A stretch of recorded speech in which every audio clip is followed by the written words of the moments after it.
C'était un couple de petits vieux, mais qui avaient quand même pas mal d'argent.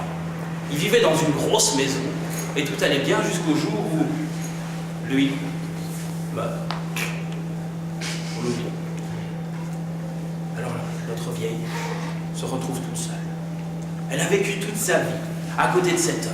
Elle lui a fait des enfants, les a élevés. Et puis c'est tout. Merde, c'est tout. Et il est parti, le salaud. Alors elle ne sait pas quoi faire. Toute la journée, elle est là, elle tourne en rond, elle s'ennuie. Alors elle se trouve une occupation. Elle tombe malade. Mais alors gravement malade. Vraiment très très mal. Toute la journée, clouée au lit. Là-dessus, qui arrive? Non, les héritiers. Les héritiers arrivent en courant, en petite file comme ça, et ils se frottent les mains. Et comme tout héritier qui se frotte les mains devant quelqu'un qui va claquer, il fait « Mon Dieu, que c'est malheureux, ma pauvre tante Gertrude, ma pauvre maman, ma pauvre madame. Oh là là, c'est vraiment très triste ce qui vous arrive. » Ils se réunissent et ils discutent. Il faut qu'on fasse quelque chose. Il faut qu'on fasse quelque chose. Mais surtout ne pas la guérir. Ah oui, si elle guérit, on n'hérite de rien. Mais si on ne fait rien, alors là on va avoir des problèmes. Que faire? On réfléchit, on se dit voilà, on va prendre un médecin. Mais surtout pas un trop doué. Surtout pas un qui connaît son métier. Non, on va prendre le plus mauvais médecin, celui qui a vraiment mauvaise réputation dans le quartier. Et de fait, pendant ce temps-là, je dois bien vous parler d'un jeune médecin, tout juste sorti des études, qui venait d'ouvrir son beau cabinet. Il avait mis toutes ses petites économies dans ce beau petit cabinet. Il était fier, il avait une jeune femme qui était déjà enceinte, il faut bien le dire. Et il est là, il vient de faire poser sa plaque devant sa porte, et il attend. Il attend des semaines, il attend des mois, et personne ne vient. C'est que les gens n'ont pas confiance en un jeune médecin, on se dit il n'a pas d'expérience, il n'y connaît rien, alors que celui-là, oh bah lui il s'y connaît, ça fait des années qu'il fait son boulot. Alors que non. Et personne ne vient. Et puis un jour, le téléphone sonne. Allô oui, on lui demande de venir vite de toute urgence, et pas n'importe où, dans une maison cossue, une belle maison de propriétaire, dans une maison de maître. Alors il enfile son manteau, il fonce à tout va, il arrive. Et là, il y a des pauvres petits héritiers très tristes qui font « Oh docteur, il faut que vous fassiez quelque chose. Madame est très malade, il faut absolument agir. » Alors il entre, il voit cette vieille dame. Et de fait, elle a une sale tête. Ah, elle n'a pas l'air d'aller bien du tout. Il se dit « Nom de Dieu, de quoi j'ai hérité comme première affaire ?» Alors bon, il fait son petit salamalek, il dit 33, il l'ausculte dans tous les sens, il cherche. Il est bien étonné. Cette vieille dame a l'air en parfaite santé. Il fait des examens plus poussés, il cherche, mais sans rien trouver du tout. Bon, évidemment, c'est une vieille dame, elle a un peu de ceci, beaucoup de cela, mais rien qui ait l'air mortel. Et pourtant, chaque jour, il revient, chaque semaine, il revient, et elle a l'air... Elle est en train de claquer. Alors bon, il finit par comprendre. Son mari est mort, elle est veuve. Elle veut mourir, elle est en dépression, elle se laisse aller. Que faire? Il va quand même pas dire aux héritiers que non, il ne peut rien faire. Non, quoi, lâcher sa première affaire et dire je ne sais pas ce qu'elle a? Pas question. Alors, il ouvre son bouquin au hasard et il cherche un médicament qui ne ferait pas de mal à cette dame. Qui permettrait, voilà. À travailler. Voilà qu'un jour il sort de la chambre de cette vieille dame et les héritiers. Alors, tout va bien, j'ai trouvé ce qu'elle a. Voilà, je lui ai prescrit quelques petites pilules et dans quelques semaines, elle dansera sur les tables. Elle nous enterrera tous. Oui, j'espère. Et chaque semaine, il revient. Et bon, il a honte de lui. Il sait que cette dame va mourir. Mais c'est sa faute, elle se laisse mourir. Alors, qu'est-ce qu'il peut faire? Il va l'accompagner dans ses derniers moments. Il s'assoit près d'elle. Il lui donne ce pilule, n'importe quoi, et il l'écoute.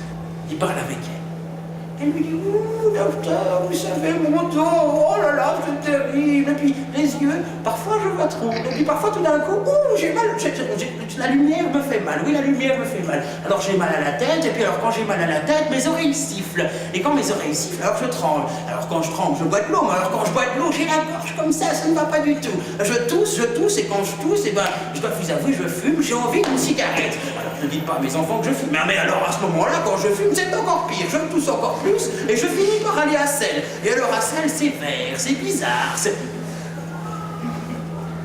Il l'écoute.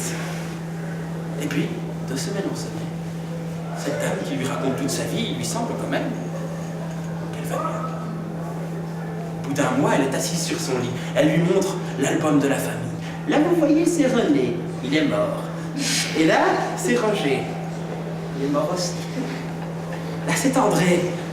Je ne lui parle plus, il est pédéraste. Mais là, c'est Germaine. Germaine, elle passe encore bien, elle est gentille. J'aime bien Germaine. Vous savez, son mari est un peu idiot. Il travaille pour la commune, on ne peut rien demander aux fonctionnaires. Mais elle parle, et elle parle, et elle parle. Et c'est comme ça tout le temps. Eh bien, vous savez, notre docteur, il aime ça. Et chaque semaine, il revient en se disant, je vais passer mon petit moment avec Madame Germaine ou Madame Machin. On s'en fiche un peu. Et finalement, eh bien, il attend. Il l'attend avec impatience. Alors petit à petit, on voit quand même bien que cette vieille dame va de mieux en mieux. On se dit tout de même, là, le petit jeune, il a fait fort. Parce que la vieille, elle allait crever, ça c'est certain. Et il a réussi à la remettre sur pied. Eh ben je dis, moi, quand j'aurai un rhume, je lui passerai un coup de fil. Et la clientèle du jeune homme commence à s'élargir. Et l'argent commence à rentrer. Si bien qu'il peut payer l'emprunt pour la maison, le cabinet commence à se remplir, les affaires font bien, et toujours, toutes les semaines, il y a ce petit rendez-vous où il va voir cette petite vieille. Et finalement, au fil des mois, mais la petite vieille, au début c'est « Ah, monsieur, madame est dans le salon, elle vous attend. » Mais alors, au bout d'un an, c'est carrément « Oh, docteur, c'est vous, allez, entrez, venez, je vous ai fait des petits fours. Et vous savez que madame Machin est morte, oh là là, la pauvre, elle a essayé de téléphoner au secours. Eh ben, le téléphone était trop loin, elle a réussi à le décrocher, mais elle est morte juste à ce moment-là. » Alors moi je me demandais aussi comment ça se faisait depuis des semaines que ça s'allait occuper chez elle. Ben oui, ils l'ont trouvé à cause de l'odeur. Et blablabla, ça n'arrête pas. Et lui, il aime toujours autant ça. C'est merveilleux. Mais au bout d'un certain temps, il dit quand même, bon, ben elle va bien, là, c'est bon. Elle est debout, elle court dans tous les sens, elle fait des petits fours. Alors il espace ses visites. Mais sitôt qu'il espace ses visites, oh là là, pouf, retour au lit, retour à la case départ, elle va très mal. Alors il en prend le pli. Il fabrique des petits placebos, et toutes les semaines, il va voir cette dame, il discute avec elle, et tout va bien. Et comme ça, pendant 1 an, 2 ans, 3 ans, pendant 10 ans, il va voir cette dame. Bien sûr, parfois, il se sent coupable. Quand il voit sa maison, il se dit, là, vous voyez le premier et le deuxième étage? Eh bien, c'est madame qui l'a payé. Alors qu'elle a rien. Que dire? Bah, rien. Il continue à y aller. Et puis un jour, voilà qui sonne à la porte. Et la petite bonne ouvre. « Oh, docteur, oh, vous arrivez tout juste trop tard. » « Comment? »« Non, je suis à l'heure. Madame est partie ce matin. »« Comment? Mais on m'a pas appelé. Elle est partie dans son sommeil, de sa bonne mort. » Alors bon, il entre, il constate le dessert, remplit les petits papiers. Mais là, dans son petit cœur au docteur, il y a un truc, ouf, tout brisé. Il vient de perdre, il s'en rend compte, une amie. Ça alors, une amie. Il rentre chez lui, et quelques jours plus tard, il trouve une lettre du notaire. Oui. Eh bien, c'est pas compliqué, hein, vous êtes convié pour lecture du testament de Madame Machin, qui voudrait vous léguer quelque chose. Alors il va chez le notaire, et il trouve là les quelques derniers héritiers qui ont réussi à survivre à cette dame. Il n'en reste plus beaucoup, mais ils sont là, et ils veulent leur part. Et en voyant ce médecin, ils ont un regard mauvais. Et puis devant le notaire ouvre son petit bouquin.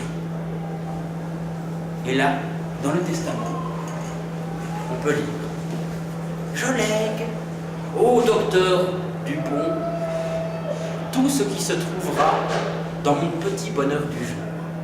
Parce que c'est grâce à lui si j'ai pu vivre autant d'années.